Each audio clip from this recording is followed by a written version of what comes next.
Hey everybody!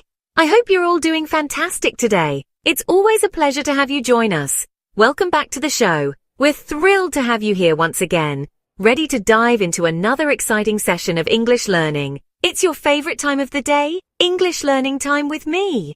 Whether you're a beginner or looking to polish your skills, this is the perfect place for you. Can you believe it's already day 4? Time really does fly when you're having a great time, doesn't it?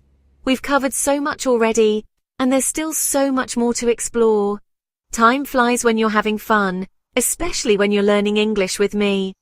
The joy of discovering new words and phrases, the excitement of understanding a new concept, it's all part of the journey. Today we're going to explore simple yet effective ways to boost your vocabulary.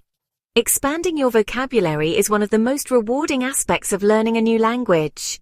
It opens up new ways to express yourself and understand others.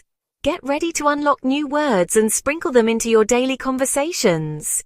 Imagine the confidence you'll feel when you can effortlessly use new words in your speech and writing. Trust me, it's easier than you think.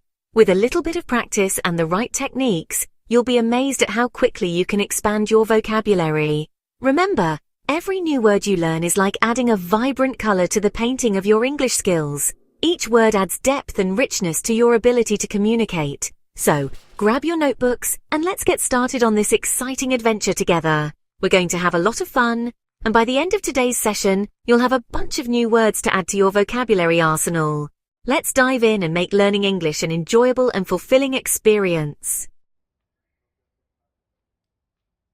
Alright folks, let's kick things off with a super helpful tip. Context is king. You know, understanding a word based on how it's used in a sentence is like having a superpower. Imagine being able to unlock the meaning of any word just by looking at the words around it. It's like having a secret decoder ring that helps you make sense of everything you read or hear. Let's say you come across the word apple. Now, apple on its own is just a word. It could mean a fruit, a tech company, or even a name. Without context, it's just floating in space, waiting for something to anchor it down. But when you hear it in a sentence like, I love to eat a crunchy apple for breakfast, boom! Suddenly, it's not just any apple. It's a delicious, juicy fruit that you enjoy in the morning. The context gives it flavor, texture, and a place in your daily routine. You instantly understand its meaning and how it fits into a sentence. The context transforms a simple word into a vivid image in your mind. See? Context is like that best friend who always has your back, helping you decipher the mysteries of new words. It's there to guide you, to provide clues, and to make sure you're never lost in a sea of unfamiliar terms.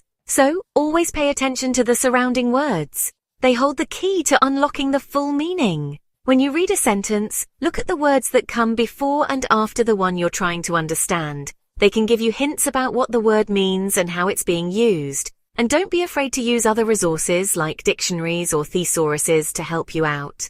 But remember, the best tool you have is the context itself. It's always there, ready to help you make sense of the world around you. So next time you come across a word you don't know, don't panic. Just take a deep breath, look at the context, and let it guide you to the meaning. With practice, you'll become a master at using context to understand new words and phrases. Happy learning! Let's visit a place we all know and love. The supermarket. It's a place where we can find almost everything we need for our daily lives, from fresh produce to household essentials. Supermarkets are bustling hubs of activity, filled with a variety of sights, sounds and smells that make each visit a unique experience. Imagine you're strolling down the aisles, ready to fill your shopping cart. The aisles are lined with shelves stocked with a myriad of products, each one vying for your attention. You might hear the soft hum of background music, the chatter of fellow shoppers, and the occasional announcement over the PA system. What words would you need to know? Well, we have produce for our fruits and veggies. The produce section is often the first area you encounter, bursting with vibrant colors and fresh scents. Here, you can find everything from crisp apples and juicy oranges to leafy greens and root vegetables.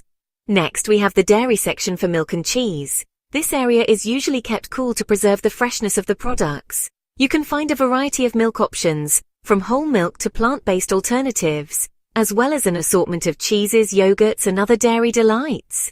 And let's not forget the bakery section for those delicious loaves of bread.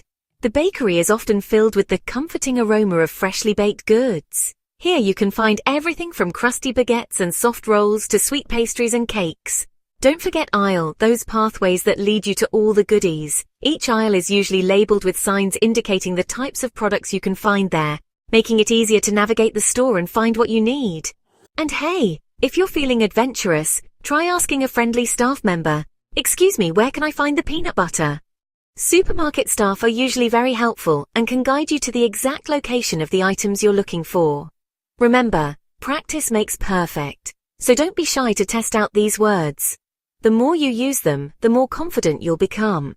Whether you're asking for directions, checking out at the register, or simply making small talk with other shoppers, every interaction is an opportunity to improve your language skills. Now let's put those words into action. Let's say you want to buy some apples from the produce section. You can simply say, "I want to buy some apples." Easy peasy, right? But hey, let's add a little flavor to it. You could say, "I want to buy some juicy red apples," or "I need to buy a bag of apples for my delicious apple pie." The possibilities are endless. Remember, the goal is to communicate your message clearly while having fun experimenting with different words and phrases. Section 5, let's practice. Alright everyone, it's time to put on your learning caps and practice what we've learned today. I'm going to say a word and you repeat after me. Ready? Let's go. Produce, dairy, bakery, aisle, apples. Fantastic job. Now try using these words in simple sentences. Remember, there's no pressure here, just good vibes and a whole lot of learning. Section 6. Fun fact time. Did you know that the English language has borrowed words from over 350 other languages? It's like a giant melting pot of words. For example, the word shampoo comes from the Hindi word champo, which means to massage. Isn't it fascinating how words travel through time and cultures? So every time you learn a new English word, you might just be uncovering a hidden connection to another part of the world. Pretty cool, huh? Section 7, it's a wrap! And that's all the time we have for today, folks. Thanks for being here. Give yourselves a big round of applause for joining me on this awesome English learning adventure. Remember, every step you take, no matter how small, brings you closer to fluency and confidence. Keep practicing, stay curious, and never be afraid to make mistakes. That's how we learn and grow. Together, we're going to rock this English learning thing. See you next time. Section 8. Outro and call to action. Don't forget to tune in tomorrow for another exciting episode of Podcast Name. We'll be diving into more fun vocabulary and useful tips to boost your English skills. In the meantime, head over to our website at website address for bonus materials and interactive exercises. And hey, while you're at it, subscribe to our channel and leave us a comment below letting us know what you'd like to learn next. Section 9, until next time. Until then, keep those English vibes high and I'll see you soon. Bye for now.